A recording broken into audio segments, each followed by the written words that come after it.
Well, I got to tell you, I didn't know if this had happened. My voice is at a 60%.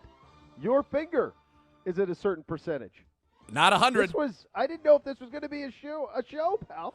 I'll tell you what, I didn't know either. For those on the stream, you're number one. I had an accident last night. And this happens to all of us, supposedly. All of us, who dabble in the culinary arts at one point or another. Sure. Will have what we call a kitchen accident. And mine, almost 44 years on the planet, I'd escaped any type of significant kitchen incident. I've had, minor cuts here or, some oil hop up and burn me, but who hasn't, right? That's living. But last night, I decided to take a part of my finger in a basil chopping incident. We're in the middle of some basil. We have some nice fresh basil. That's right. As we know with you, you like to shop day of for your ingredients. That's right. You're a big day of guy. Yes. So you go out to your grocer and you get yourself some fresh basil and you say, we're going to chop this up because we're going to make what? What are we making? So let's paint a picture for the people. I will paint a picture for the people. So yesterday we had a couple of our good friends over, Tom and Kathy Feud. They were coming over, and this had been many months in the making. Tom's wife, Kathy, is a bolognese aficionado, a connoisseur, if you will. Oh, I love a bolognese. And so I had talked about my bolognese, and they said, okay, we're going to bring some good old Italian wines. We had some great Pinots as well. Yep. We're going to bring that over, and you're going to make the bolognese, and we're going to have a great night. And so that's what happened. So I knew I had to step up my game a little bit. So I made about 6 hours ahead of time. I did go to the grocery store, or maybe 6.5 hours, went to the grocery store. They did not have my turkey sausage that I normally do in my bolognese. So I said, you know what? We're just going for it. So I got real Italian sausage, which I typically don't do. Oh, boy. I got real ground beef. I normally do turkey because I'm like, we need to get the flavors just right. Yep. I got about a 3/4 of a pound of tenderloin tips that I chopped up into little oh my gosh, of course, beauties, little nuggets. And then I had them take a marrow bone, a big full marrow bone, and chop it up into like 4 1-inch thick discs. So we get the bolognese going, so that's good. Then we get all of our San Marzanos in there. 1 little can of stewed tomatoes. I like to have that for the little texture. The baby bellas, the carrot, a little brown sugar as a little secret ingredient, probably about half a bottle of Chianti in various times as we go through to get it in there. And then the secret ingredient is I had saved from the last time we made beef soup, saved a couple cups of beef soup broth. Boom, right in there. Sure. So all that's going on, garlic, the whole deal. So that cooks for six hours. It smelled. They walked in the house. When they walked in, they're like, oh, my God. She went right to it. I offered an early taste. She went right for it. Kathy went right for it. She's like, oh, God, I'm excited now. Now we're excited. So yesterday was nice. So we were able to sit outside for a little bit. We were able to have a little champagne outside with some we had some prosciutto wrapped around melon and some crab cakes. Decadent. With a nice Sauvignon Blanc. And then, we moved into some delicious Pinots and whatnot. And so, we're having a great evening. Things couldn't be going better. Having a great time. It's spring in Ohio. The time is now come for the bolognese. And what do you need to finish off the bolognese? Is we're serving over some fresh bucatini, a fresh bucatini, which is the best long noodle in the world. Jeez. So I go, and we've got the Parmesan. We got a grater. We got a block of the Parmigiano Reggiano, right from the motherland there. That's going, and then I'm like, well, I got to chop up a little basil. Now, should I just rip the basil? In hindsight, absolutely. Or just not cut my finger off with the basil. But as we're going through, all of a sudden it's, and there is. Do you know right away? Do you know right away how bad it is, or do you think, I just skimmed it? Or are you aware that we've got DEFCON 1? So at the time, I can't say that I was aware of how bad it was because my focus was on the bolognese. So it happens. Yeah, you've been putting in 6 hours of bolognese. It happens. Now, the reactions of the others would indicate to somebody that this had been serious. No, I knew it was bad. We're talking about spurting there. Oh, the blood was flying around. And there was a piece of my finger that was big enough that it could be picked up off the ground and placed in. Oh my God! Into the freezer with some milk and and all that. So it was not a. Jenks is just walking by like this with. So yeah, swag. So senior swag, you gotta love it. So at this point, there's like you've got to go to the hospital, like you've got to be going to the ER, and I'm like, what do you mean? That ends the night. Like this bolognese is we're 6 hours in. So immediately Miss K and Kathy, they come to me, let's get this under control. The next thing I know, I'm getting like hydrogen peroxide thrown on me. I'm getting Neosporin squirted onto me. I'm getting 38 Band-Aids wrapped around like a tourniquet and like, okay. Sure. I'm fine. I'm like, okay. Like it hurt, but it wasn't crazy. It was nothing that I couldn't manage at the time. So I was just walking by and laughing at me. It's great. I mean, this is a pretty ridiculous bandage that my mom came up with. Ridiculous. It looks absurd. Yeah. So, and this is great. So Tom had texted me in the morning, and he goes, the women went and they tended to you, and I tended the bolognese. So he's over there stirring the bolognese, making sure that it's not ready. It gets plated. It's great. Everybody's loving it. We're having a great time. And then I went to sleep, didn't wake me up in the night, didn't feel a lot of pain, but I was like, I knew something significant had happened. Sure, yeah. So this morning I get up and I'm like, all right, I have to take these off. We'll look at it, redress it, clean it out again if we need to, antiseptic, whatever. So I'm peeling Band-Aid after Band-Aid after Band-Aid. There were probably about 12 Band-Aids that were on this finger when it was all said and done. And I'm unraveling this, this beautiful, this artistry really of healing that was done. And we get to the last Band-Aid, which is now the Band-Aid that's actually was on the wound itself. I'm nervous about this. And it immediately becomes clear that this Band-Aid is stuck like glue to the wound. Oh, God, not the cloth. The cloth isn't, rather the cloth has adhered to the wound. They've grown together. Oh, dear God. So my mom, who was a wound nurse, I have her come over. I'm like, this is not good. So she's like, all right, we'll soak it in water for a little bit. So I'm soaking in water. I'm making some progress, but every millimeter that pulls feels like I'm being stabbed with 1,000 knives. I mean, incredibly painful. You have the official Nana of CBD now at your side. That's right. The wound nurse is at your side. Yes. Okay, so now we're being helped by the best and the brightest. We are, but you know how nurses are too. The first thing she does is like, oh, she's like trying to wrap something on it and pushes right into it. And I'm like on the floor crying. Not ashamed to admit it. Tears were coming down. It was that painful. And I'm just like kicking the ground. It was awful. So fast forward about an hour and a half of this soaking. She's telling me she's getting tired of me. She's like, we're ripping this thing off. And I'm like, you are not ripping this off. Let me be very, very clear about this. Like, that's not happening. So then and plus we're saying, should we go into the ER? Whatever. I get it to the point where I get enough of it off that now I can see it. Like, I can see what's happened. And I freaked out. Because in my mind, when I went to sleep last night, I didn't know any of the nail was gone. I thought it was just kind of like on the side, off of the side. Sure. Because at the time, there's a lot coming out of it. You're not getting a look at it, per se. Right. So now I get this first look at it, and then I freaked out. I was like, I'm never golfing again. I'm touching where my finger should be, and it's gone. I'm like, I've cleaved off like half of my finger. Oh, my God. I was freaking out. So after about 90 minutes soaking, I finally am able to get this thing off. And I look at it, and it's the picture I sent you, and I'm just like, oh, my God. So my mom had this idea, which she said works. And, again, she was a wound nurse, so I'm not going to doubt her. But that the way that I would get it to stop bleeding was by putting my finger – because this thing came off, but I still had to do some exertion, not pleasant. So, of course, it's bleeding again.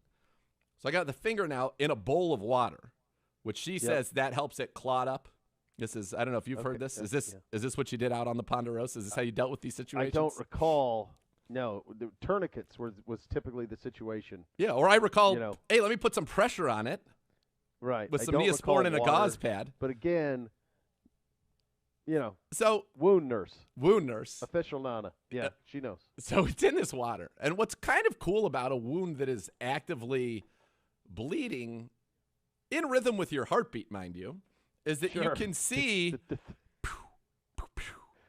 little, it looks like a plume of smoke, but it's blood coming out in this water. After 20 minutes, I'm like, Mom, this is not working. Like, this ain't it. This is not happening. And I'm like, my finger's down, so we're forcing, gravity is helping all the blood go out of this. I'm like, this is not working. I said, I'm taking it out, I'm putting pressure on it. I said, you're not touching it after what you've already done. I'll put the pressure on. You're the bitch. So I do that. We were almost at the emergency. She's like, we're going to have to go to the emergency room. And I'm like, well, then I can't do the show. I said, the show must go on. Just like last night. Right. This didn't stop Bolognese. No. Turns out it was a night worth giving a finger for. I'd do it again if I had to. Now, I'd like to be more careful, not give a finger, and still have a great night. Sure, but worth it? Sure. Absolutely. So then I get it stopping, and now it's wrapped up, and it's in this crazy thing. So tomorrow I'll go to the doctor, and there's nothing they can do. No, I think you're just going to be without the tip. Your left point index finger is going to be less. Forever though, or do you think it'll grow back? Yeah, I think so. Well, you're not a snake. Yeah, but I grew back one finger already. What? Yeah, when I was a kid, this finger, my ring finger on my right hand, look how much shorter it is. See how my ring finger right here is shorter? Yeah. See that? You lost a finger? So as a kid, I was at my babysitter's, and they had those old school folding chairs that were spring-loaded. Oh, no. And my hand was like on the side of the chair, and the spring went up, and it chopped it right above the knuckle, but nail everything. Like the full tip of my finger was gone. Like everything above that knuckle. Oh, then maybe it will regenerate. Gone. And it grew right back. It's a little shorter, but it grew back. So what I'm hoping for tomorrow. That's stunning. What I'm hoping for tomorrow is that when I go in, they're like, all right, we're going to put one of those second skin bandages on you that you keep on for like 2 weeks. Yep. And then in 2 weeks you'll be good to go. That's what I'm hoping for. Wow. I don't know if they are going to say that though. I don't want this anymore. What a night. No, that's tough. Tell you what. We're on it. We have texts from Senior Swag. Like I can't even respond to them because I'm using the phone for FaceTime, so I don't even know what's being said. No, this is quite the moment in the building, apparently. People are really. Do you want to know what his text says? Says he's going to stop in for a high 4.75, not a high 5. Oh, that's elite. Take a bow. That's very good. Take a bow. That's good. That's very strong. Oh, wow. What a weekend then for you. What a time. Yeah. Well, I'm glad you're here, buddy. I mean, I am not with you. No. You're battling your own things. I've got my own issues that I'm dealing with, and at many points over the weekend I had no voice. So I'm thrilled to be able to have what I would consider like a 67% of my voice right now. Yeah. And I think if managed correctly, we're going to be just fine. We'll go over some of the highlights of the weekend as the program goes along. We should get you some news though, and we do have some. That's right. Beyond the fact that you've lost part of an appendage. But we've gained a chief. Worth it. I would make that trade. A chief. Yeah. Yeah, we have. So David Njoku has been franchise tagged by the Browns. This makes sense for a lot of things. You can, as I understand this now, you can continue to work on a long-term extension. And yes. It's been in the works anyway. Exactly. But this just locks him in for another year. And with tight ends, it just makes all sorts of sense in the world because the number's like 10.8, so it's in great place. Yeah, I think it's a wonderful thing, and I think that the Chief, the strides he made last year as a blocker were apparent. He led the team in touchdowns with 4. He had the longest touchdown reception of any tight end all season, the 71-yarder catch and run against the Chargers. I think he is a weapon that is waiting to just break out. And let's not forget, this is a young guy still, even though he's been in the league 5 years, he's still in his mid-20s. Yeah. He's 25, 26, so I think that the Chief has a chance to. And when you're going to franchise tag him, I think that means his role's going to increase. And we talk about that a little bit with Coach Stefanski at the Combine. So I'm looking for a big, big year from the franchise Chief. And as you pointed out very accurately, this says you're definitely here. And now we have more time to continue working on figuring out this extension that will keep you here for a long, long time. I'll tell you. I mean, it's amazing what a couple of years has done. Remember, there was the ask to be traded. Yep. And nobody ever wanted that. You just didn't ever want that. Like he's always been such a good dude, and always felt like he was going to be a critical part of whatever success this franchise had. That he would play a critical role in it. And to see how far both sides have come during those 2 years, new representation for him from that point, and a lot's changed, obviously. But now perhaps a real focal point of this offense going forward, and to know that he'll be locked in and for both next year for sure, and then hopefully a long-term deal as well. That's good drafting. It's good developing. It's putting yourself in a chance to succeed going forward long-term. Yeah, I love that. And then in addition to tagging the Chief, the Browns also extended tenders to 3 exclusive rights free agents, wide receiver Jamarcus Bradley and offensive lineman Blake Hance and Michael Dunn. And what that means is they're here. If they can make the team now, but they will definitely be with the Browns during training camp. If you tender an exclusive rights free agent, that means that they're yours, and so they will be with the Browns with the chance to make the roster. And, Hance played a big role last year for the Browns, doing things that he wasn't necessarily, trained to do as an interior offensive lineman, starting at both right tackle and left tackle. Did a great job. Dunn, of course, was the hero in that playoff game in Pittsburgh, filling in for Joel Bitonio at left guard and playing great against Cam Hayward. And Jamarcus Bradley's been a solid receiver for the Browns and a guy that, has the trust of his coach, Chad O'Shea. He runs the routes the way that they want them to be run. So the one question from a tagging standpoint that remains, or a tender standpoint that really remains out there, is Ernest Johnson. And we know that his people and the Browns talked at the Combine. And the question will be, do they re-sign him? Do they tender him at a second-round level? Or will he become an unrestricted free agent? And I know that they would like to keep him here. So my guess is it'll either be a deal reached, or they'll tender him at that second-round level. Because he can't do, he wasn't drafted, so you can't. If you do an original round tender, basically it means that there's nothing, you'd get nothing back if somebody else signs it. Right. It's got to be that way in order for it to make a little bit of sense. We will put the Combine in perspective, the impressive stuff over the weekend. Lots going on in the sports world as well. We will get to all of that, how the NFL will be televised and who will be calling those games, some clarity on that. Coming up in the next hour and a half or so of the program. The great Jim Donovan will join us at 2 o'clock. We are off and running here with 4.75 of Z's left hand. What a line that is. That's unbelievable. That's unbelievable. Cleveland Browns Daily, 850 ESPN Cleveland.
OBM, Ohio Business Machine, preferred copier provider of your Cleveland Browns. They have all the X's and O's for your office. Call 216-485-2000 or visit ohiobusinessmachines.com. The Combine came and went. It was the last one that is contractually obligated to be held in Indianapolis.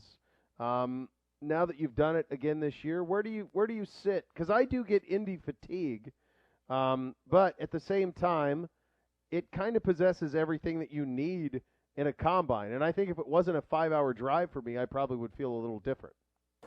So, did you see what Peter King said? I missed it, no. Peter King said he spoke with a high-ranking NFL official, and that NFL official said that it will be don't bet on it leaving Indy next year. So we should have one more year in Indy before it moves anywhere, if it ever does. I think that I enjoy Indy. I mean, look, my drive home was the stuff of nightmares. Took so long. But I like it there. I love that you can walk everywhere. Everything is convenient. Everything is easy. Yeah. And so going to, as we've talked about many times, an L.A. or a Dallas, it's just not going to be that easy. And you're not going to see all the people that you see. And, yes, while we would both agree that is it a top 10 steakhouse we've ever been to? No. But it's great in Indy. It's tradition. It's fun. You got Elmo's. Nada is great.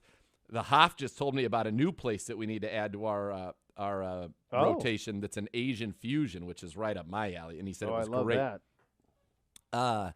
So, you know, we've got good food. We've got that going for us. So sad about our sushi place, but maybe, you know, they'll figure that out. We'll get sorted there.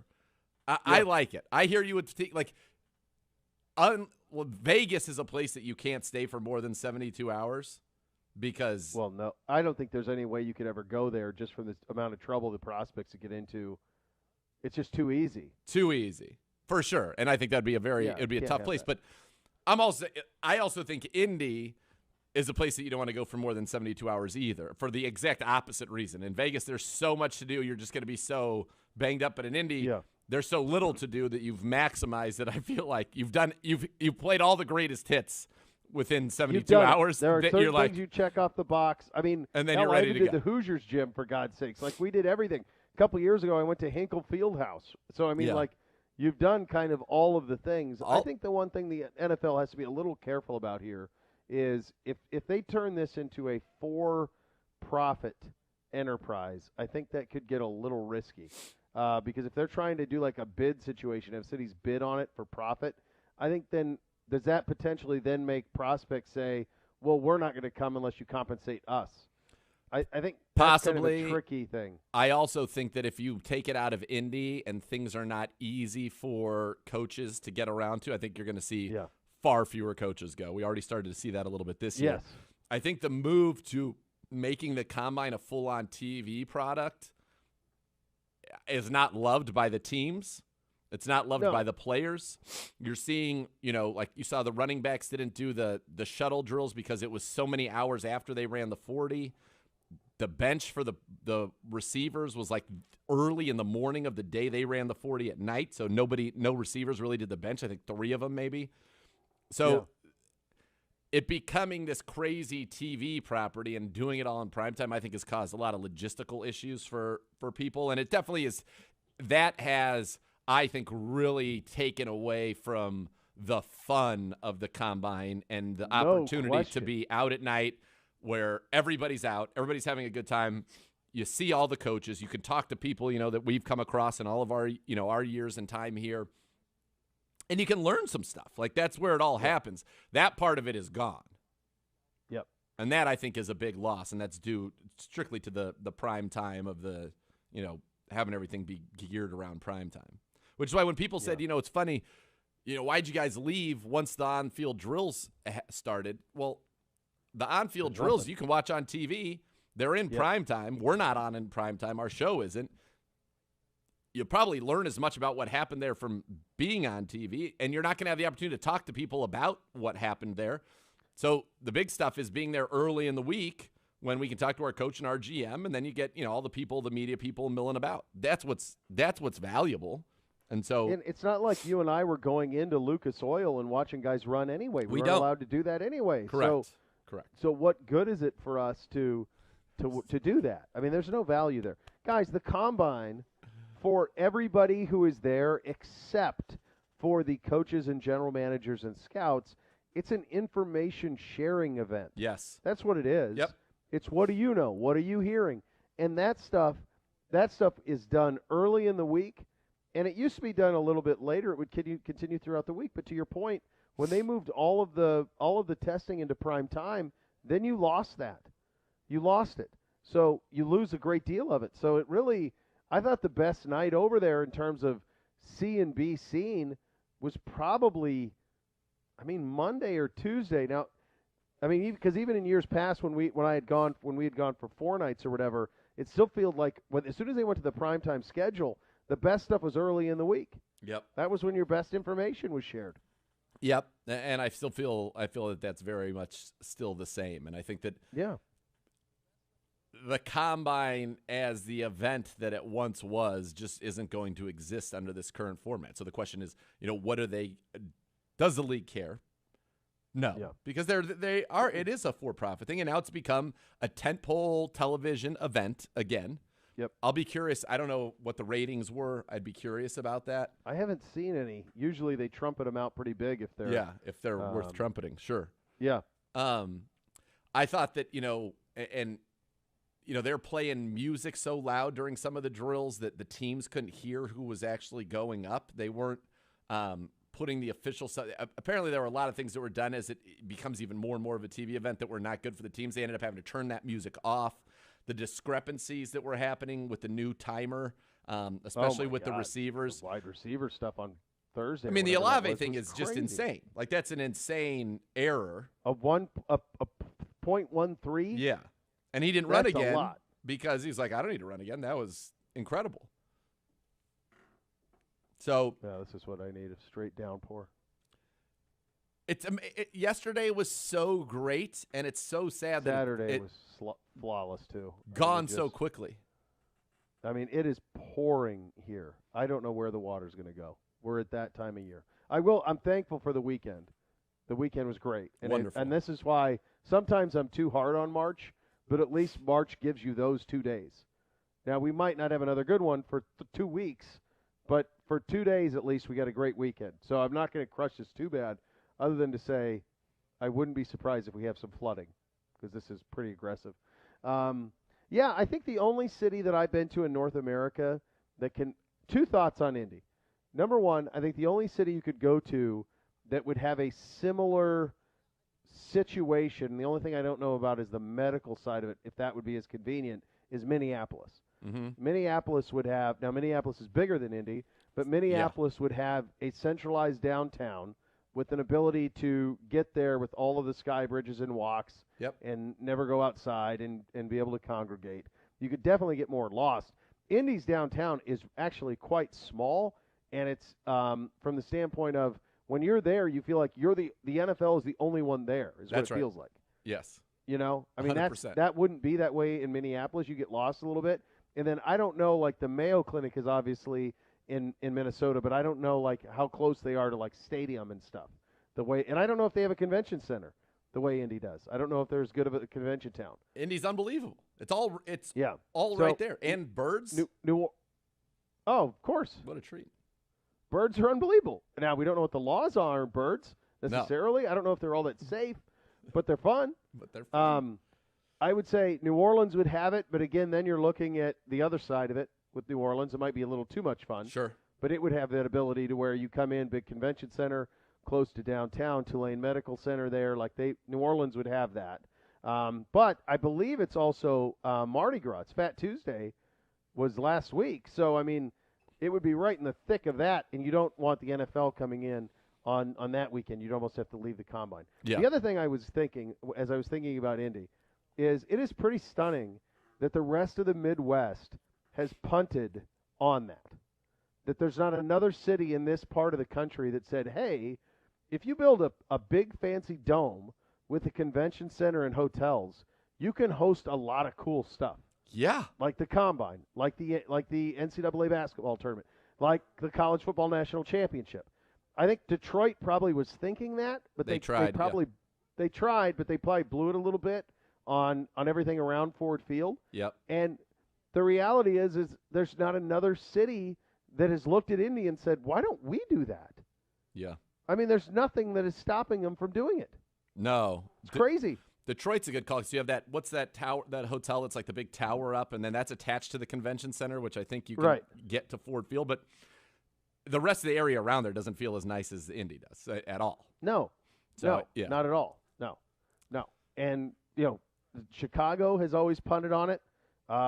We don't have an indoor. We don't have that. We would have it if we had a dome. We have everything else. Yeah, everything else is right there. We got all the hotels. You got the convention center. You got everything else. You just don't have the indoor.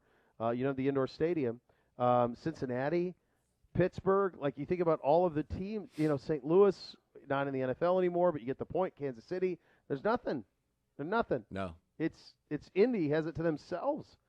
And it's amazing the city planning they had to make it that easy, to have these great hotels, to have everything close, to build that stadium. I mean, they needed Manning to do it. He did it, but there's really nobody who can threaten him. Minnesota's the only one I could think of that kind of would have potentially a similar feel to it, but that's it. I couldn't think of anybody else. Yeah, and I don't remember what people's reviews of the Super Bowl were that were there. I think they were good. Was it good? Yeah, I think they did well. Yeah, because Detroit, but the truth is, just having the dome gets you a chance to have these events. The other stuff maybe gets you more, but even Detroit's gotten to have Super Bowls, WrestleManias, Final Fours. WrestleMania. Yeah, Detroit's had, I think 2 Final Fours and 1 Super Bowl. So yeah, you do that, and then you open things up. And if the college football playoff happens, and you heard the Ohio State Athletic Director Gene Smith 2 weeks ago say, hey, if we host a playoff game, it's likely going to be at Indy. I mean, that's crazy. Yeah. You would take that money out of the state of Ohio and give it to Indiana because you want to play in a dome. It's nuts, man. Someone's got to step up and get that done. I'd love to see it because they've cornered the market on it for sure. Hard to imagine them leaving, and good to hear that they at least won't be leaving for next year. I just don't think the options are as good as everybody thinks. We will go around the league coming up next. We have a second. The franchise tags are going to start coming in. We have one in Kansas City that's pretty interesting. We'll get to that. And it does feel like at some point we're going to have something on Aaron Rodgers. We get to that coming up as well. You listen to Cleveland Browns Daily on 850 ESPN Cleveland.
Well, you think about upgrading your enterprise operating system, but you can't afford the downtime and disruption that goes for a major overhaul.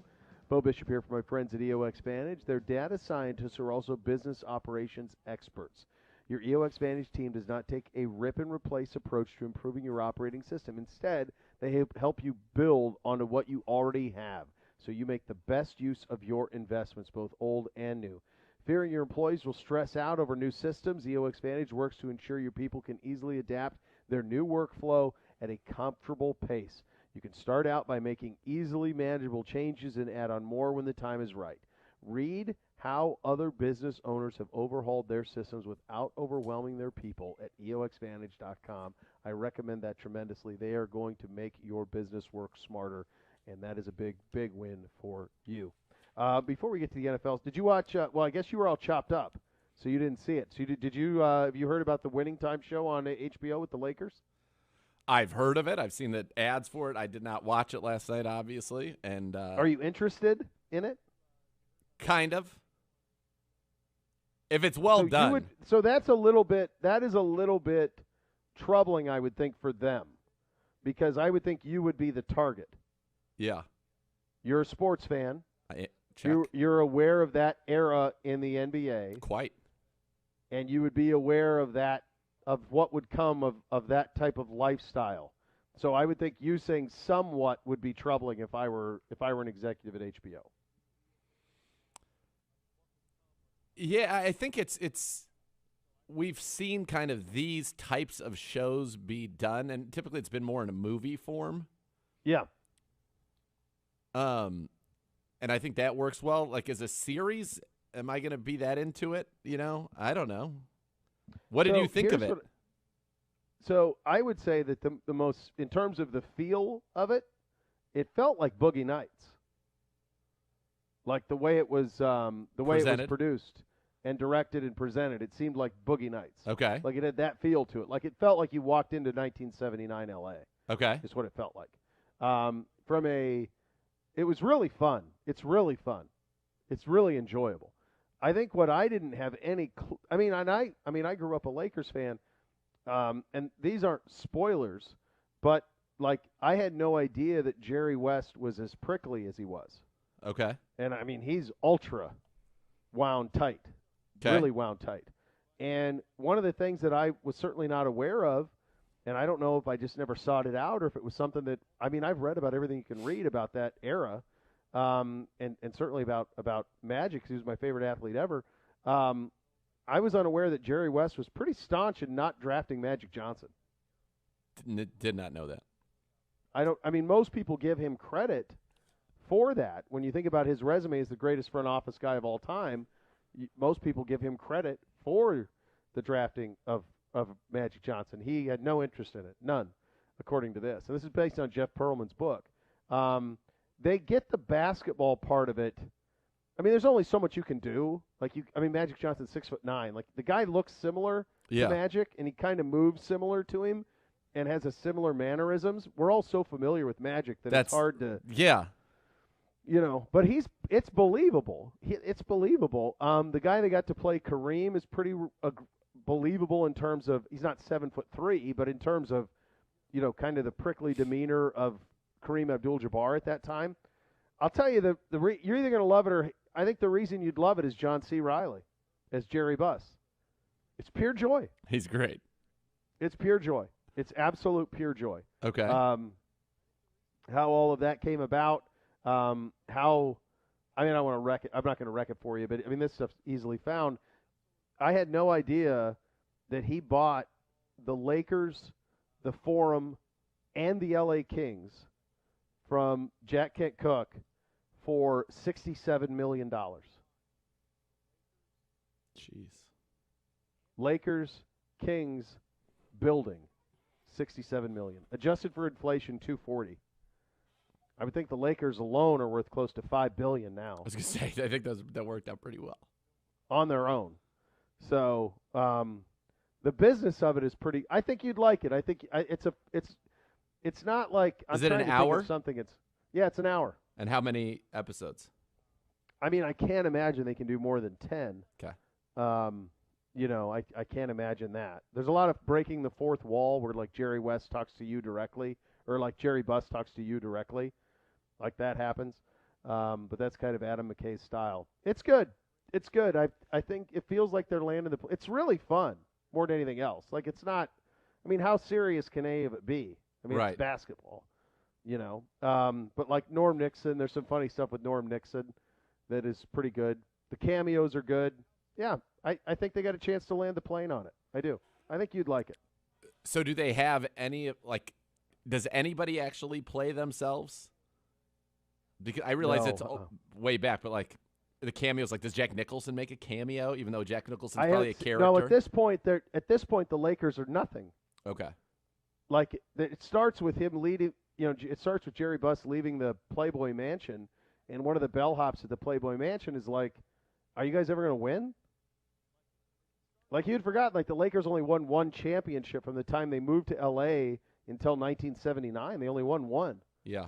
They lost the Celtics all the time. Yep. So they had only won the one. So they really hadn't won much.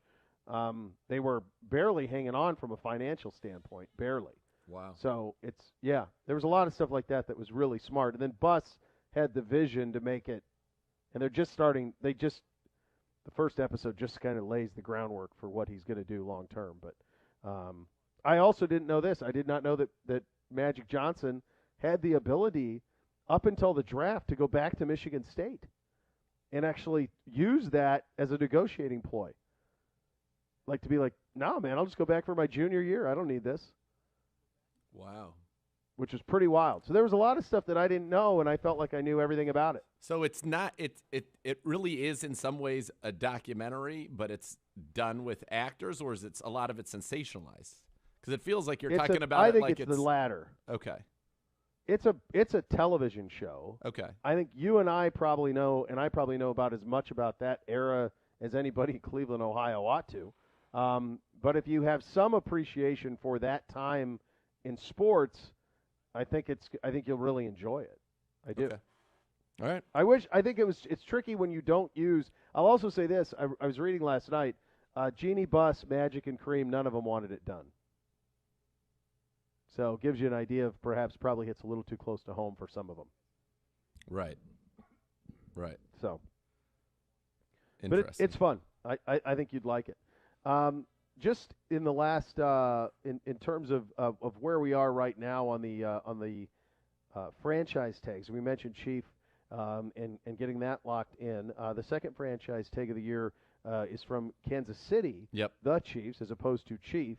Orlando Brown is the one there, and it means that theoretically, it means that the Honey Badger is going to hit free agency. So he will be a free agent. I've heard a lot of stuff as well in terms of Godwin and Mike Williams also being tagged today for those two teams. It feels like those guys aren't going to go anywhere, and the Packers obviously, from what we've heard, will not let Devontae Adams be going anywhere. So I don't know if that'll end up with a tag or if that'll be a deal.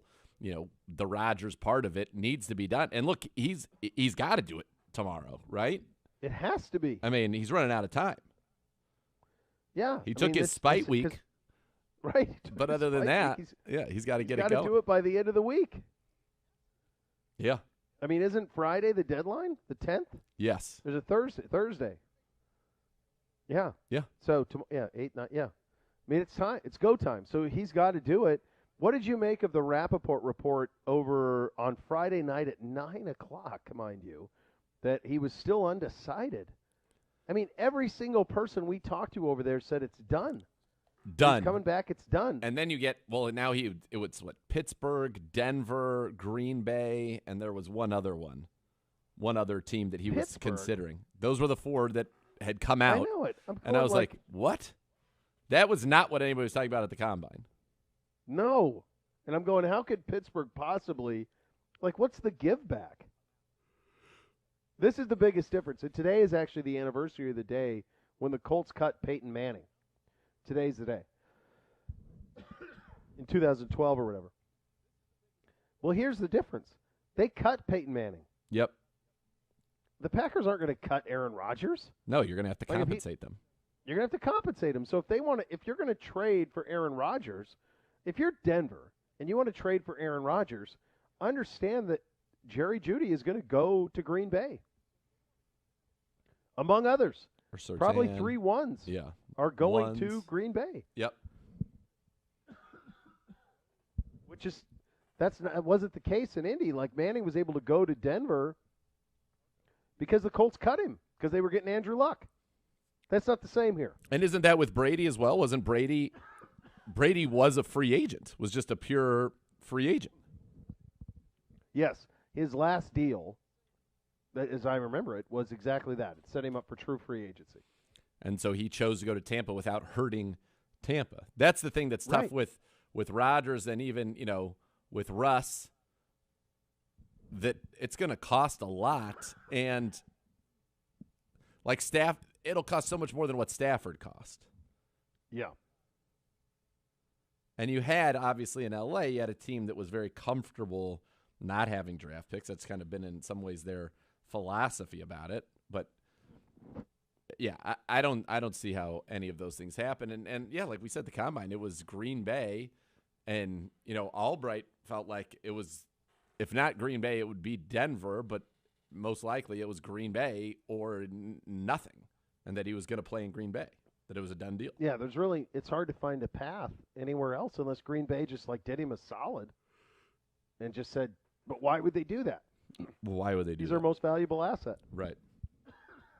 So it's a strange situation, and it needs to be resolved quickly. I mean, the most likely thing and the thing that makes the most sense is that for he and Davante Adams to both go back to Green Bay together.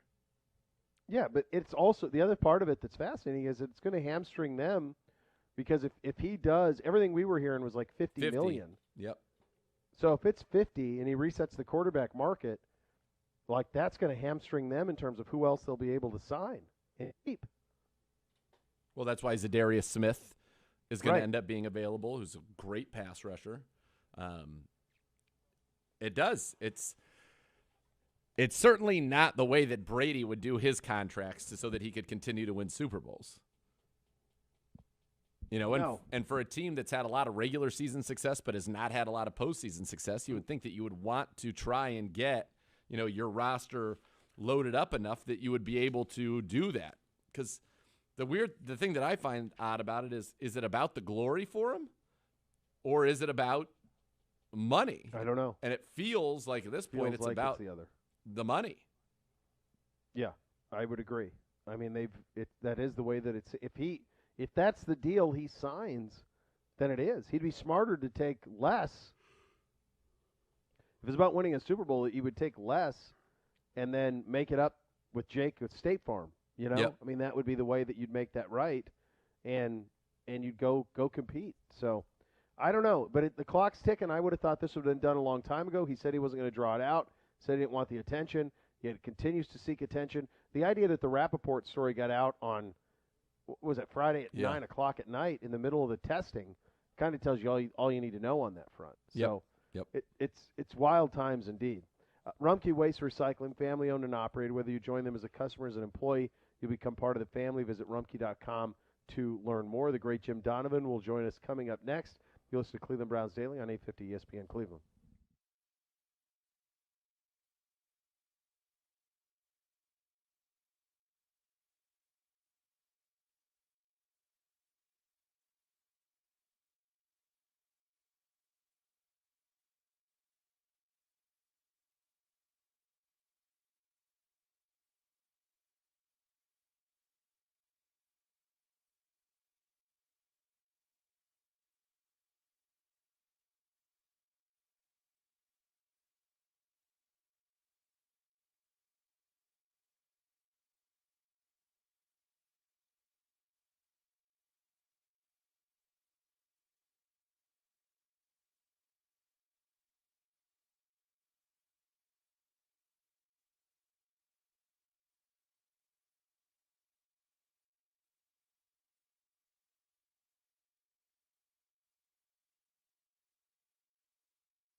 Well, the weather is cold and wet outside. A nice hot bath or shower would feel amazing, and you could transform your bathroom into a custom bath.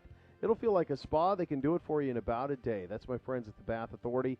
They can do it for you at a fraction of the cost of the competitors as well. The Bath Authority is Cleveland's premier bath and shower remodeler. Expert factory-trained installers. The largest selection of bath projects, all made in the United States. Change your bathroom from outdated to outstanding. Acrylic tubs that insulate and keep the heat in. Tub-to-shower conversions. Superior products with expert installers. Give them a call now, 216-220-8399. If you do so, you get $500 off your next custom bath or shower remodel. Go to thebathauthority.com. Again, that number, 216-220-8399. With that, we head out on the hotline to visit with our great friend. First time in a while since we talked to the voice of your Cleveland Browns, the great Jim Donovan, joining us on the hotline. Jimmy, when I see all of this muck and mud, I think of ponies, buddy. What are you doing? How are we doing out on the Ponderosa? Boy, I got to tell you guys, it's good to be with you again. Yes. And it has been a long, cold, icy winter out here on the farm. And I'll tell you what I've been doing, Beau, looking for shoes out in the pasture. Because when it gets mucky like this, and you really described it so perfectly, they lose their shoes. So you got to go out. It's like finding a needle in a haystack. I'm getting pretty good at it, though. Man, I'm going to send the boys out there. We'll put them a couple of feet apart and just canvas the property. Yes. They'll help you find some shoes. Yeah, that's what I was doing. I was doing like tight rows going up and down and up and down. And finally, it was like a pot of gold. I found a couple of shoes. That'd be a great eureka moment right there. It is. We've got it. Well, Jim, I was saying some things, but not eureka. Well, Jim, some of those things was probably that you were saying is how many of us felt when this season came to an end, and it was very disappointing, but now we've had some time to move on from it, and then also to have the calendar kind of turn, right? We're moving on into 2022. The Browns announced today they have franchise tag David Njoku. How are you feeling right now about this team, and what are you looking forward to seeing happen here in free agency? Yeah, I'm really happy about the news today.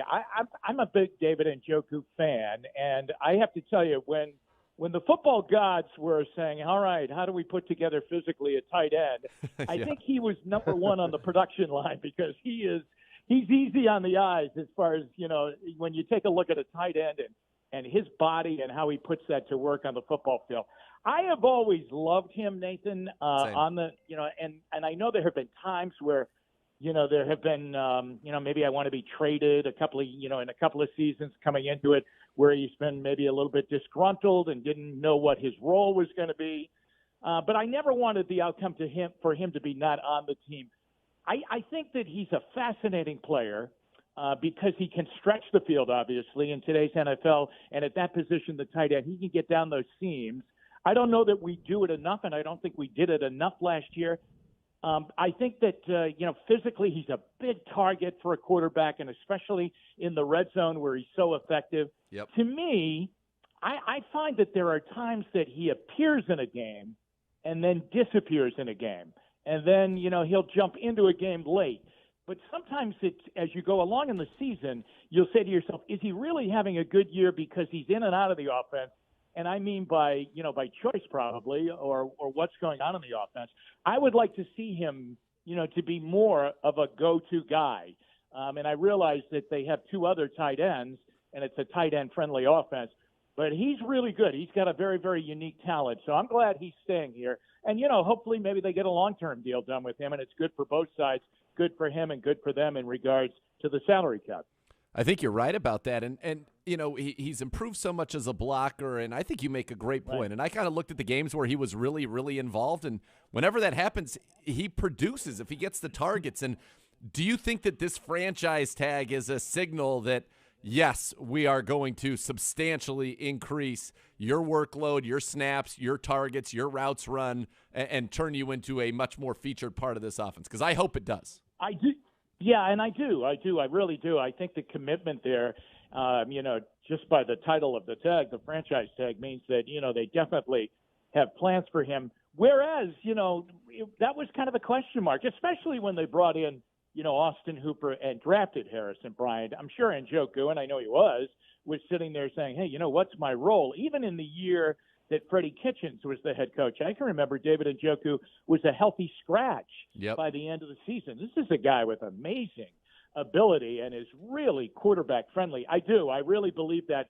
And I think obviously as we take a look back and a look to what's going to happen this year, I mean, those passing numbers have got to perk up dramatically over where they were last year. I mean, you just look at a team that had dipped so far down the ladder in rankings in the passing situation. And I would go every week when you would be doing your boards for that upcoming week, and you'd do a statistical board week to week, and you would say, gosh, look at the amount of catches for our guys, and they're way down. And you would look at the other team, and that other team might not have the same record that the Browns. It might even be worse than the Browns at that time, and their receivers and tight ends, their numbers were so much bigger.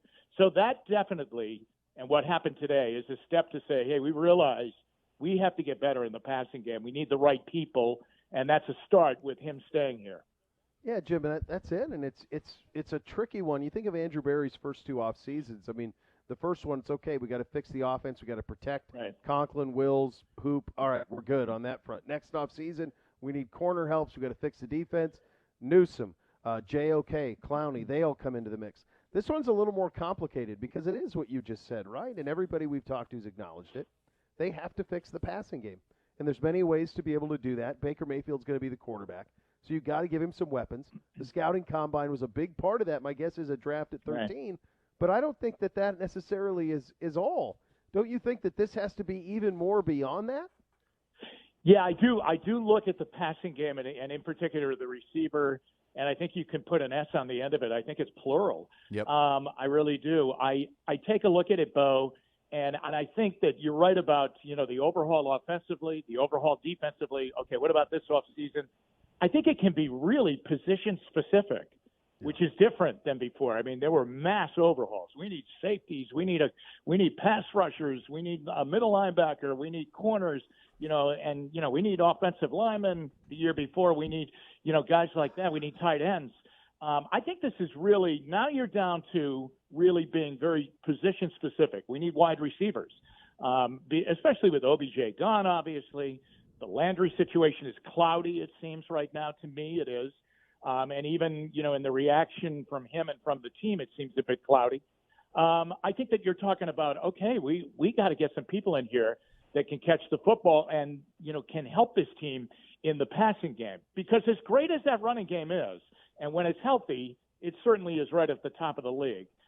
You still have to be able to throw it, and you have to be able to be prolific in doing that, and I think that that's the target area for them. Now, there's no doubt you always want to have pass rush, and people have talked about the bumper crop of people that can get to the quarterback, and we don't know if they're going to get a deal done with Clowney. I hope they do.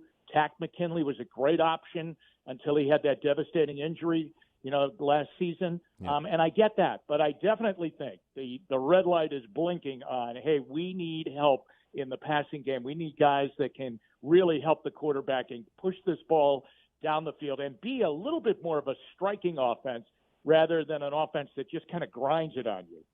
You're right, and what is wild when you think back about it? Who's the best receiver that the Browns have drafted in since they've come back? I mean, it's probably Braylon, and that was one big year. Josh Gordon was in the supplemental, but this has been a franchise that has not been able to do that, to draft a difference-making receiver. Yeah, you're right. And believe me, with Braylon, it was 1 year. Yeah. That was pretty good. Sure was. We thought the kid Coleman was going to be a great player. That didn't pan out. You're right. I mean, that probably is about it. I mean, hopefully soon we'll look and say, wow, Donovan Peoples-Jones, imagine a 6th-round draft choice. Look at him now. I still think he's very raw. There are great moments. There are really moments where you go, wow, what a pick, and where they got him. He's going to be sensational, but there's still some work to be done there. But, yeah, now is the time, Nathan, to really go to work on that. I'm sure they will, and it's a good year to have to be able to go to that position. Yeah, Jim, I think Nathan and I talked about this during the playoffs and after the Super Bowl, but when you looked at the teams that were competing at the end of the year for the prize that we're all trying to attain, every one of them had home run hitters. They all had a guy who could get deep and get it for 70 at any given moment. Yeah. The Rams, Chase, obviously Kansas City, Buffalo, all these teams have that home run ability, and it's just not something we've had here probably since Josh. Josh had that for sure, but we haven't really had that guy, and it's something that, it feels like now, Jim, it almost is a necessity. If you don't have it, I don't know how you win. Yeah, I really think that's right, Beau. I think you do have to have it. And, you just look at that amazing game of the century between Buffalo and Kansas City.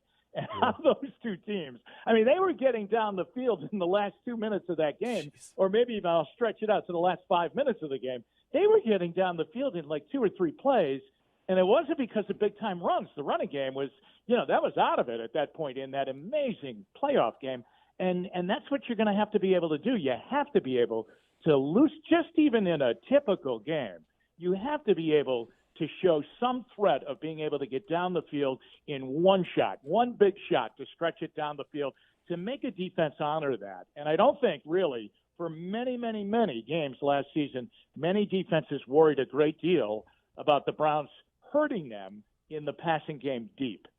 No, there was no fear. We were seeing 9 guys in the box. There was no fear, and that's got to change. We got to always love at the Combine, get a chance to catch up with Greg Cosell. Just finished his 42nd year at NFL Films, and he said, never has it been is the passing game and the quarterback position been more important, and the teams that win are the teams that can throw the football when the other team knows they have to throw the football. And for us, we are certainly at our best when we are able to run it and then utilize play action off of that. Now, in 2020, we were a pretty good drop-back passing team over the second half of the season. And, what Greg said is an old Bill Walshism is that, yes, they worked hand in hand, but you need to have your passing game be able to stand on its own 2 legs independent of your rushing game and vice versa, because there are teams that are going to take away your run. And I think your point is very well made that we need to improve throwing. It doesn't sound like there's going to be this crazy quarterback carousel that people I think were dreaming of heading into this offseason.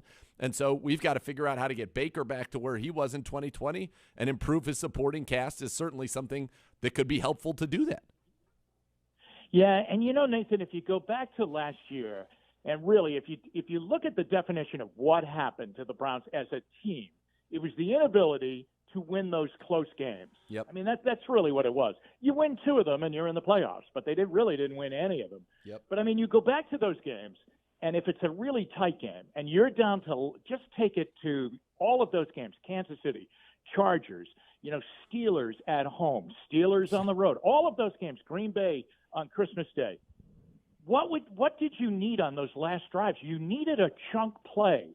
You needed a big chunk play in the passing game to get down the field. Now, it might be a screen pass, which I believe it was to Nick Chubb early in that drive, in the last drive down in Green Bay. But still, it was through the air. But still, it would have been so much easier if you could have picked up a big play over the middle of the field or toward, wherever on the field, but get at 25, 30 yards instead of trying to grind out first downs, because the clock is against you. The timeout category is against you.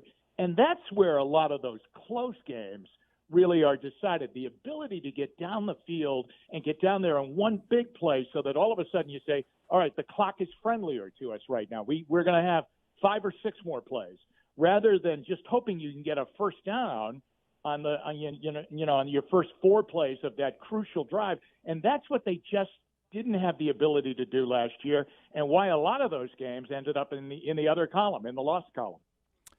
You're right, and it was right, those late game, failures and the inabilities, as you mentioned, to hit those chunk plays, and I know that that's priority 1, and if there's anything we can be comfortable with is that whatever Andrew Berry has decided was his top priority going into an offseason, he attacked it aggressively and effectively. So hopefully we'll be talking about a Browns team that is able to do that. Jim, as you kind of look around the landscape right now in our division, it seems to be kind of interesting. Cincinnati, obviously the darling. They just went to the Super Bowl. They've got Joe Burrow. They've got the receiver in Jamar Chase. They've got a lot of young, talented weapons on that offense. It feels like Pittsburgh is in a little bit of flux and will be an aggressive quarterback player. Baltimore it feels like there's some chaos brewing. That's a sense that I got at the Combine from talking to people, that things are not well in Baltimore. What's kind of your take on this division and where the Browns can fit in it, knowing that they still have a chance to have, I think, one of the more complete rosters in the league? Well, the nice thing, and it really is, I'm going to take it as a nice thing.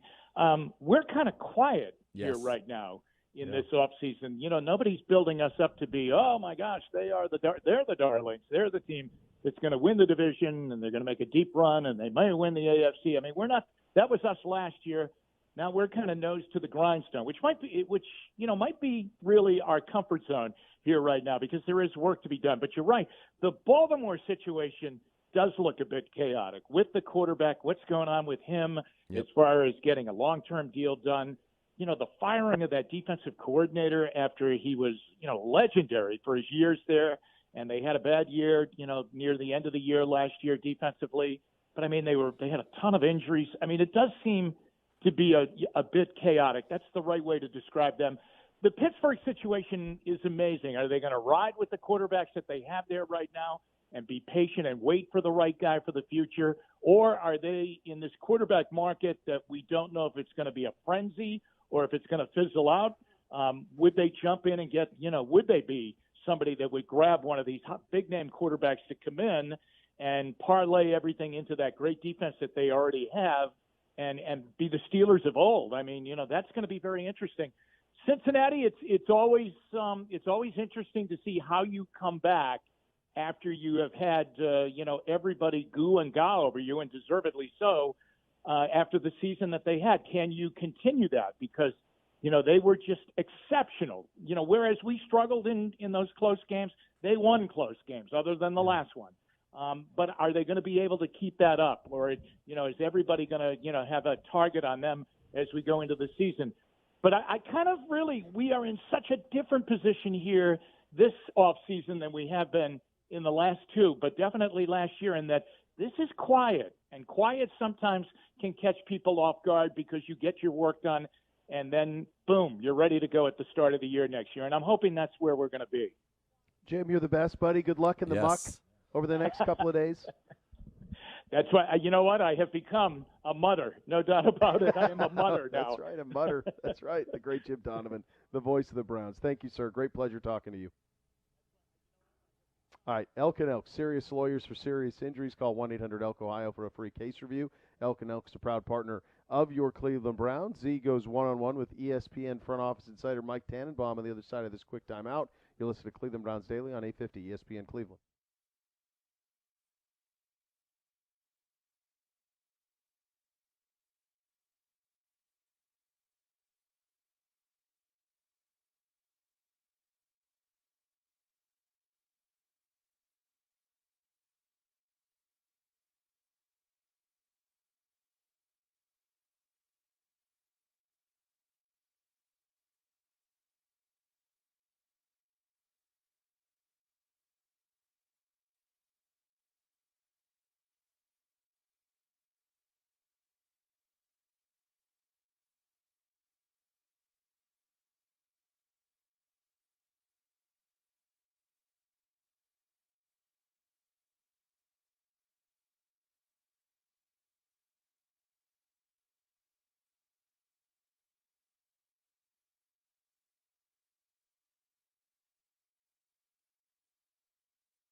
Daily time now again to get smarter about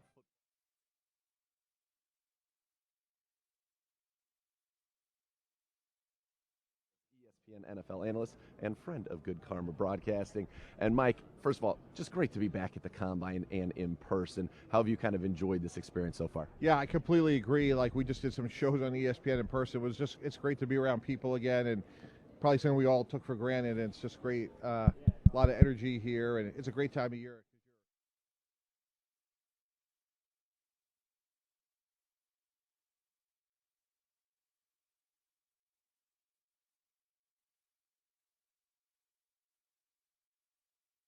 They had was going to get a big deal, and getting trades done, you want to see your surplus and needs and who that matched up with, if there was anybody. So it was sort of like the workouts were like last, and then it was like the making sure the physicals were done by the medical department, talking to agents, talking to other teams. As you see kind of this stuff evolve, and the Combine has changed so much in the last decade, what do you kind of think of just what it's become? Yeah, it's an unbelievable spectacle. I would say walking over here, you almost feel like you're at the Super Bowl now. Like, this is like Radio Row 2.0. I just think it speaks to the popularity of sport. We see baseball right now with a lockout. And if the most popular sport in our country is pro football, the second most popular sport is college football, and you combine the two right here. Certainly do. You look at this Browns team 2 years ago, great season in 2020. You go to the playoffs for the first time in a long time, win a playoff game. You got the coach of the year and Kevin Stefanski. Andrew Berry's doing a very good job. Make great moves in the offseason last year. Everybody's bought in, right? The Browns are going to be a real contender. It doesn't work out that way. Injuries and a lot of variety of factors, but a disappointing season. How do you kind of deal with that organizationally, and what's kind of the mindset that you must take? Yeah, look, it starts at the quarterback position, and I think they've done a really good job of putting meaningful pieces all around the roster. I think it starts up front, and you look at their lines. Now, look, they got to re-sign a couple players, and Jadeveon Clowney, most notably, in my opinion, but I think the foundation is there. Now they got to get the quarterback piece right. And part of that, right, is also just the passing game. That's what we've been talking a lot about. The passing game needs to evolve to the point where you can compete with Burrow and Mahomes and Herbert and Allen and Lamar Jackson. With this class receivers, there seem to be quite a few of them. The Browns clearly have a need there. Is that one of those things where, you can almost pencil that in? I would think so. If not in the first, certainly, the second round from a standpoint, like their needs and the boards really fit up well. And I think what's great, if I'm Andrew Berry, I'm thinking like, well, we could certainly draft a receiver, so let's try to attack some of these other things in free agency, because what we need and how the draft lines up really matches up well for them. And how do you kind of do that framework when you're going through it and putting together an off-season plan? Because, when you're at the Combine, everybody's talking draft. But to your point exactly, in March, prior to the draft, in fact, a month before the draft, there will be free agency. And so your needs today are not going to be your needs in 1 month.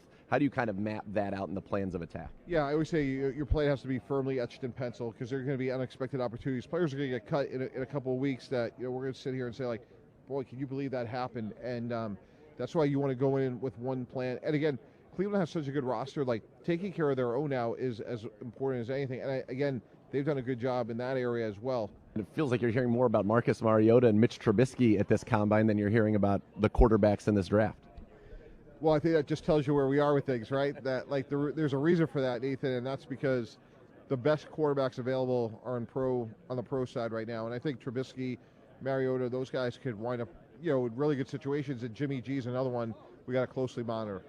So I want to ask you this, because I find kind of what's happening with Mitch Trubisky fascinating, in a sense that a year ago, the whole league had a chance to sign him, evaluate him. It's a 1 year, $2.5 million deal. And now it feels like by being in Buffalo for a year not playing, it's kind of the unknown, but the theoretical development, and it's almost a PR campaign they're doing for him, which is very nice of them. Maybe they want a comp pick, and maybe that's kind of their motivation in the back of their mind. But is there do you remember a situation quite like this, where a guy could have gone anywhere, right? Kind of had a little bit of, I guess, there wasn't great vibes about him. Obviously, 1 year, $2.5 million, goes to Buffalo, backs up, and now he's a pretty hot name. And I know it speaks to the fact that 12, maybe even 20 teams really need quarterbacks. Yeah, and he didn't play poorly in Chicago. There were some real signs of encouragement. And again, it goes back to supply and demand. Like, in a perfect world, would a team want to say, hey, we're going to go draft Kenny Pickett and we'll live happily ever after? But Mitch Trubisky probably has more upside than Kenny Pickett, and that just says a lot about the draft. And again, when you look at the Kyler Murrays of the world, they're not going to go anywhere, because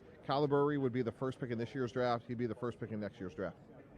Which is an interesting thing, and we'll see. Hopefully that gets resolved for the Arizona Cardinals. But do you think we're seeing an evolution of the game and for general managers where there is now, and we know it's a passing league and it's kind of been trained that way a long time, but right now, to win, you need to be able to throw the ball when they know you have to throw the ball. You need a receiver that it feels like is a game changer and can cause schematic issues for opposing defenses. And then you got to get after the quarterback and stop him on the back end. But is that the meat of the league now? Maybe receivers even taking on more importance than even a decade ago?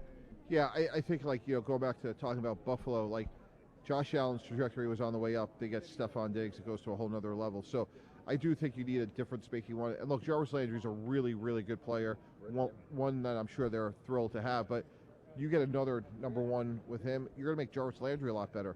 Now some more of the attention's going to go someplace else, and Jarvis, especially working out of the slot, could really defeat man-to-man a lot of the time. So I think he's going to make other players around them better. And again, we got to see what they do with people like Njoku. But absolutely, if they could get a bona fide difference-making one, that would really help. In this draft, it feels like, as we talked about earlier, the need matches up, and it feels like there's some talent. And from the people I've talked to, there's no consensus. Some people love Garrett Wilson. Some people love Treylon Burks. Some like Drake London. That it's different flavors, but a lot of talent at that spot in this draft. And throw in Chris Olave, Garrett Wilson's teammate. So, and then, you look at, Jamison Williams, who probably would have been the first one if he was healthy. John Mechie, another Alabama receiver that's been hurt. So there's a lot of them, and the next few days will help sort that out.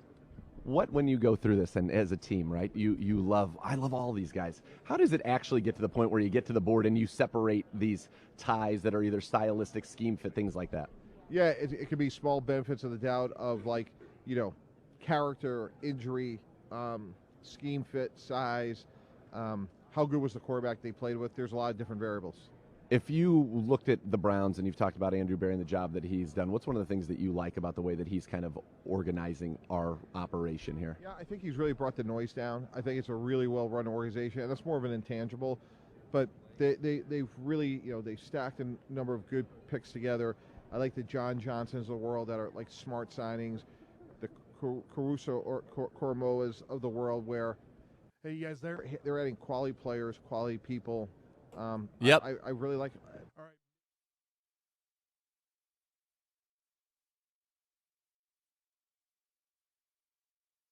We'll be back with more Cleveland Browns Daily. And you guys are up. All right, we are back, and we have a very special guest on the hotline. You might say an awesome guest, as The Miz is joining Cleveland Browns Daily right now, live from the site of Monday Night Raw right here at the Rocket Mortgage Fieldhouse in Cleveland tonight. What's up, brother? I always think of it as the Q or the gun. I'm still not used to the Rocket, I don't even know the name to be, the Rocket Field Rocket House. Mortgage Fieldhouse. No, I had to think about it, too, because Rocket it's the Mortgage Q would be Fieldhouse. the first thing that would just flow right out of my mouth. I agree. Q's just so easy to say. Yeah. But, dude, I'm excited about being back in Cleveland. Every time I fly into, this city, like, it's just there's something that, that gravitates toward it. Like, I get goosebumps and, like, your heart, skips a beat because, you're home. Yeah. And I love being home. I love stepping into this arena. And I'm super excited about tonight. Raw is going to be insane. Besides myself, Logan Paul is also a hometown boy. So we're both coming in, and it's a nice little homecoming that we're going to have here on Monday Night Raw. So it's going to be pretty great. It's good. And then a special appearance by another friend of the show, Jerry the King Lawler, tonight, all going down here in Cleveland as you are firmly on the road to WrestleMania, which is the Super Bowl of professional wrestling, as it were. And you've got a big yourself and Logan Paul teaming up to take on the Mysterios, Rey Mysterio's son, Dominic. I remember when Rey Mysterio was in a ladder match with Eddie Guerrero, may he rest in peace, for the custody of Dominic. And now they're going to be a team together at WrestleMania taking you guys on. How did this all come to be? How did you get Logan Paul in the mix? Dude, you remember that. I remember being backstage and seeing Dominic at like age 10 and literally going up to him going, who's your favorite wrestler? And him being like, my dad.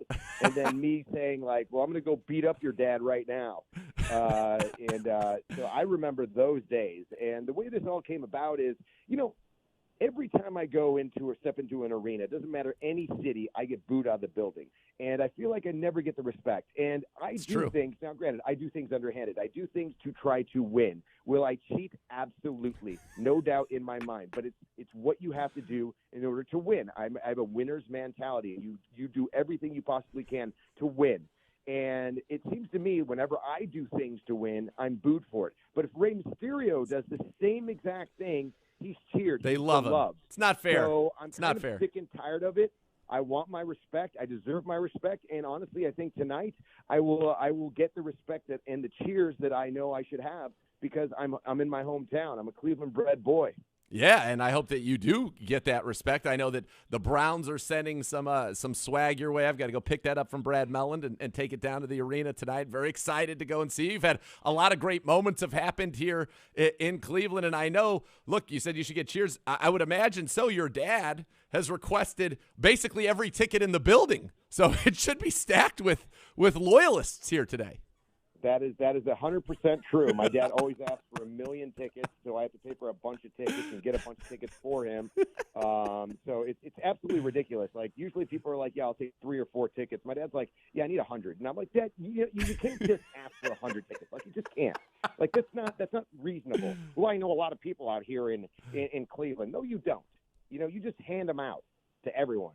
It was another thing my dad wanted to do. My dad's like, "I want to buy a billboard for you," and I'm like, "What?" I want a billboard. Dad, I don't need a billboard. Like, yeah. And he goes, I need a picture of you. And I you can't just have any picture and put it up on a billboard. Right. It has to be a picture that has enough pixels so it doesn't look pixelated. And he's like, I don't know what you're talking about. I'm like, oh my God. It's just one thing after another. Honestly, coming home, as much as I love it, it also is a lot of stress because of one man in Mr. Miz, George Mizanin. That's right, Mr. Miz, George Mizanin, also a friend of this program and a budding star in his own right. Now, you did something cool over the weekend with Celebrity Family Feud? Yeah, we did Celebrity Family Feud. How great was that? Dude. It is so freaking hard. We were practicing. My whole family was practicing. And, when you're practicing at home, you're like, oh, we might do okay. And then when you get there, you're on the spot and you're thinking of something and you're like, oh, my God, like you just draw blanks. But then by the time in the middle of the game, you start getting it and you're like, oh, this is how the game's played. Okay, now I understand. You start learning things. But by then it's too late. So, we go up against the Mysterios, which is going to be a blast. And I can't tell you exactly what happens, whether we win, whether we lose. But I will say this: it is definitely an entertaining show, and it's for charity. So that's awesome. It's pretty great. You should have linked your dad's ticket request to his performance on the Feud. You deliver a good performance here. The better you do, the more tickets you get. Like, how do you think he would do on Family Feud?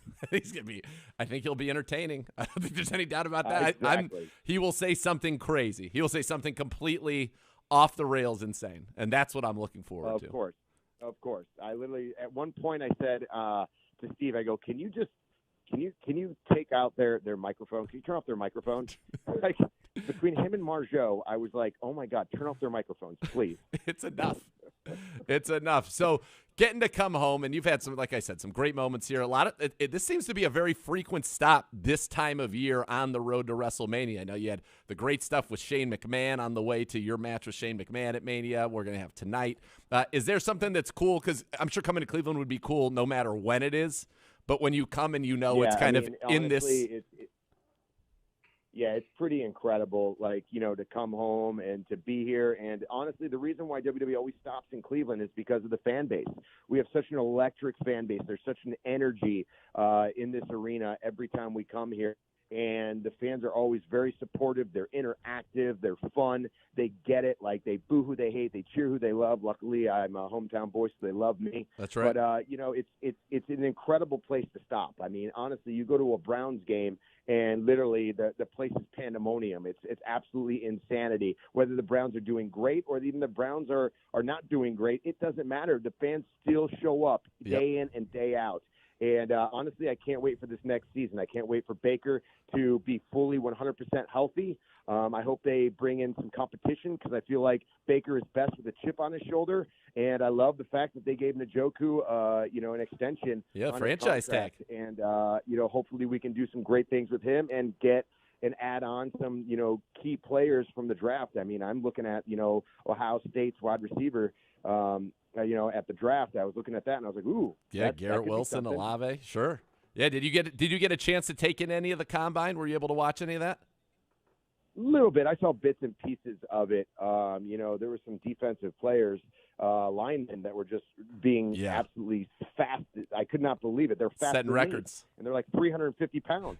Yeah, it's going to be good. And for the Browns, you mentioned it, wide receiver, the defensive line, those are probably the top areas. We got a chance to talk with Andrew Berry and Kevin Stefanski there in Indy, and that pretty much felt like that was the sense of things because, as you know now. We got to deal with Burrow and the Bengals, who just went to the Super Bowl. We're going to have to be able to throw the ball around the yard and getting Baker back to 100%, getting him some weapons. And we're right there. If we just won a couple of those close games last year, could have been a playoff team. So you're still feeling optimistic. I like that. I like hearing that from you. I'm not only feeling optimistic, I think we are in good hands. And it's probably the first time that I truly believe, and I think other people believe, that we have a great coach. And we have, a great general manager that knows how to gain players and get players. And I think that we have a coach that I think people trust and believe in. You're not hearing, oh, he has no idea what he's doing. This is terrible. You're hearing he's a great coach. We just got to figure out how to win, you know. And, for the past 2 years, he's done very well. In the first year on the job, he's what, Coach of the Year? Yeah, not too bad. Not too shabby. Not too shabby for Kevin Stefanski. You're exactly right. By the way, speaking of around the time when he was Coach of the Year, you won the WWE title for a second time, and you got that. I got that great T-shirt, that iconic image of you holding up that title. What was it like to kind of get that second run with the belt, knowing that the first one came a while ago, WrestleMania. You were the champ in Atlanta, WrestleMania 27, 10 years, and then to get that again. What did that mean to you? Oh, man, it was incredible because sometimes, in WWE, you never know, where the wave is going, and you never know when your number is going to get called. But you're always prepared, and you're always ready, and you're always ready to work. And that's what I've always, done. So even if I'm not WWE champion, I'm striving to be it. So when my number is called, I am up, I'm ready, I'm prepared, and I will make something out of it. And honestly, I had the title for 8 days. But let's face it, in those 8 days, I made the most of those days. You did? There was huge buzz. The ratings went up. It was an incredible match, and it was an incredible lead up to a match, and we built an absolute monster in Bobby Lashley, who beat me fairly easily. But, that's what, was necessary at the time, and that's what we got done. And I was just proud to be able to call myself a two-time WWE champion and the only. Think about all the superstars that are in WWE and WWE history. I am the only two-time Grand Slam champion in the history of the company. Yeah, it's me. You. Of all people. That's you would right. think, John Cena, The Rock, Stone Cold Steve Austin, Hulk Hogan, Andre the Giant. No, me. And you have worked very, very hard. You have deserved it all, and it is awesome to see, and can't wait for you to steal the show again at Mania. Last year, you were in the celebrity match on the other side of it. This year, you get to do it as your teammate with Logan Paul. It's going to be awesome. Yeah, it's going to be amazing. Cleveland's finest taking on, I guess San Diego's finest, if you will. Because, that's where Ray's from and his son is from. So it's going to be Cleveland versus Ohio versus Cali. And I plan on taking it to them. I'm not going to look like the Cincinnati Bengals out there. I'm going to look like the Rams, if you will. There you go. I plan on winning. Logan plans on winning. And honestly, I've been training with Logan for a little bit now, and the guy's a natural. And what's that like? He's focused. Oh, he's focused. He's laser focused. He's a very, very, a lot of people look at him as his character, on the shows, but when you meet him, you can see the seriousness and how much he takes, pride in everything that he does, no matter what. And that's why the things that he does, they succeed. Yep. Whether you want to knock him or not, you look at him, he went the distance with Floyd Money Mayweather, arguably pound for pound, the greatest fighter in the world. and he boxed him. And literally, it was a huge, huge buy rate. Everybody wanted to watch. Everybody wanted to see. And it was a great boxing match. And he surprises people every single time.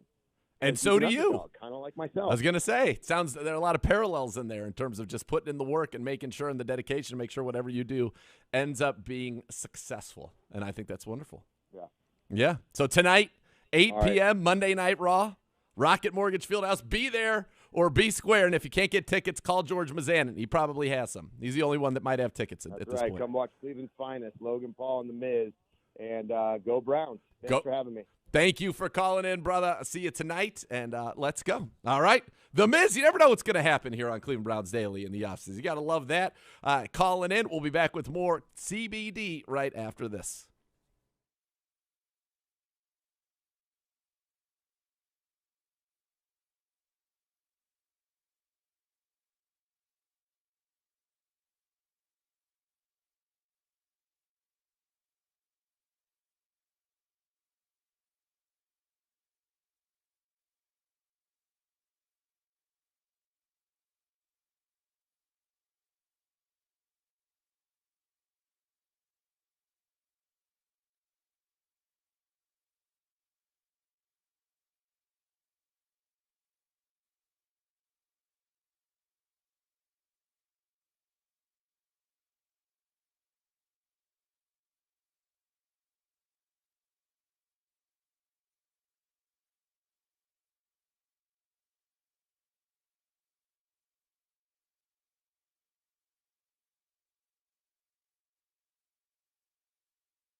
Well, for Indy East 4th, excited to be part of the great story of East 4th Street, bringing a music-themed atmosphere with Southern comfort cuisine and a rooftop patio bar to East 4th Street. Boy, you thought about that rooftop patio bar this weekend when it was in the 70s. Going to be a fun summer there. Offering unique menu items paired with barrel-aged cocktails, brought to you by the owners of Char Whiskey Bar and Grill and Avo Modern Mexican. Come in on Saturdays for Indy's Grunge Brunch, Saturdays 10 to 3. Indy is hiring now as well. Stop into Indy on East 4th Street to apply. Learn more at Indy East 4th on social for more.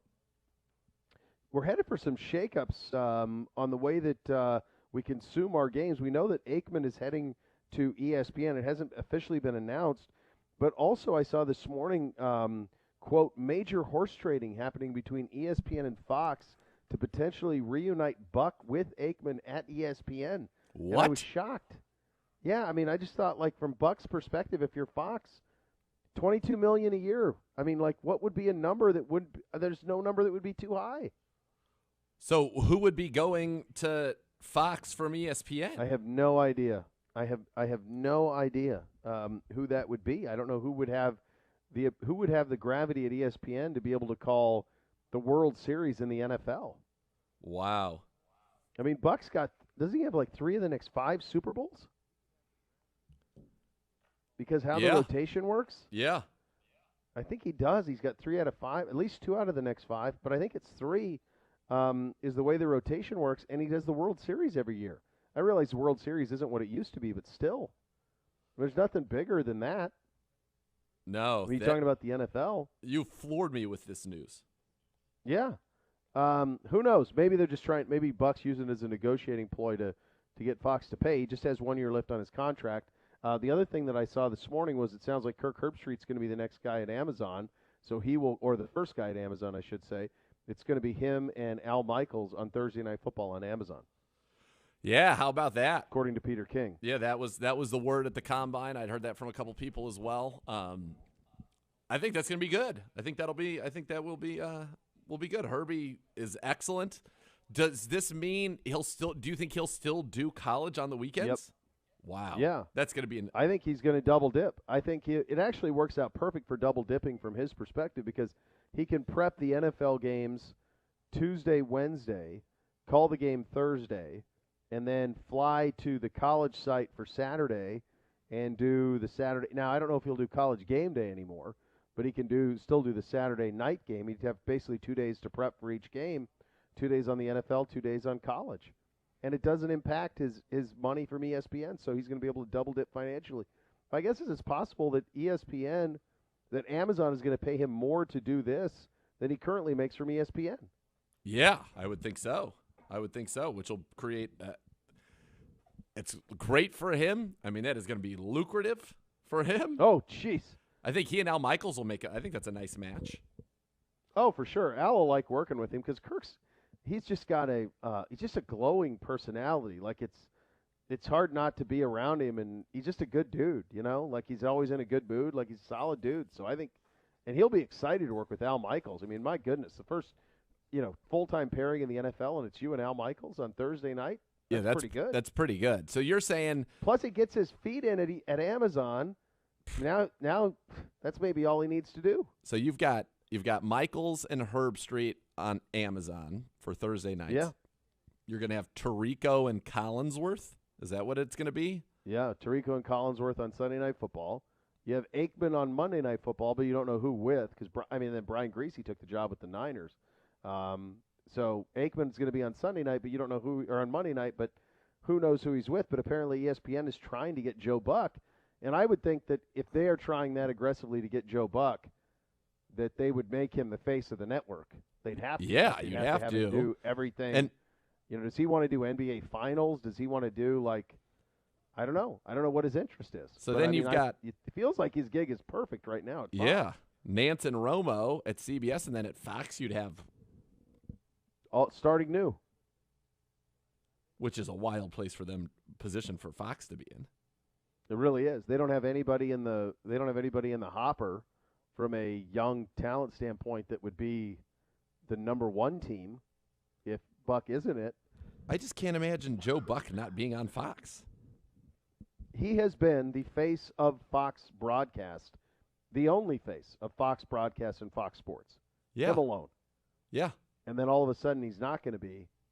It's pretty wild, honestly, to try to wrap your head around it. But that's where you're at. That's where we're standing. All right, still so much more to come. You listen to Cleveland Browns Daily on 850 ESPN Cleveland.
Buying or sell a home with Howard Hanna Real Estate Services, always a winning strategy. If you plan to make a move this season, they're going to have you covered at Howard Hanna. Every day is game day. Visit howardhanna.com/go Browns today. That is all for us. The next level is coming up next. Thanks for listening, everybody. Z's finger will get better. Hopefully my throat as well. We'll be back tomorrow. We appreciate you listening, though. Yes. Cleveland Browns Daily, 850 ESPN Cleveland.